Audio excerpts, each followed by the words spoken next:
peaceful. We have team coverage for you from Cleveland tonight.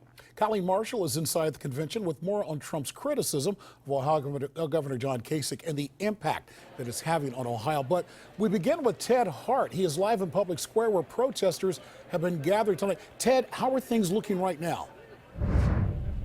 Well, there's still a fairly significant police presence here on Public Square, but really nothing compared to what it was an hour or so ago. Most of the pockets of protesters have been broken up and gone their separate ways. But there are clearly a lot of angry and frustrated people among the protesters here in Cleveland this week.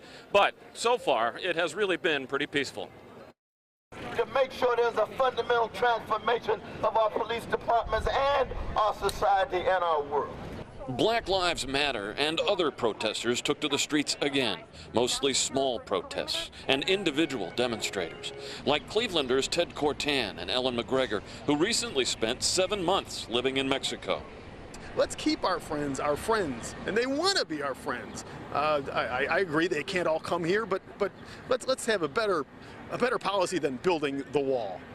But New York delegate and Trump supporter Julian Raven stood by a piece of his artwork that shows the wall and a door, and he welcomes debate.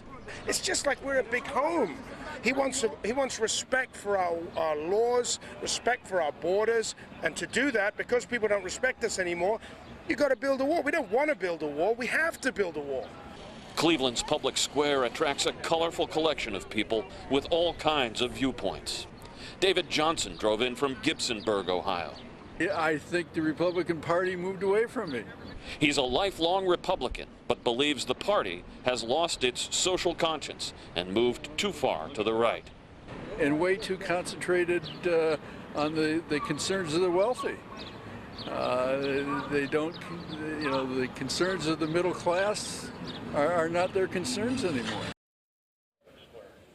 You know, we have talked about how this security effort here, safety and security effort here in Cleveland involves police departments from all over the country.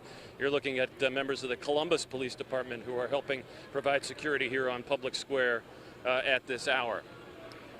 And we will certainly keep up to date with whatever is happening here. I can tell you that various pockets of protesters have gone in different directions. We'll be keeping an eye on it through the evening. Live in Cleveland, Ted Hart, NBC4. All right.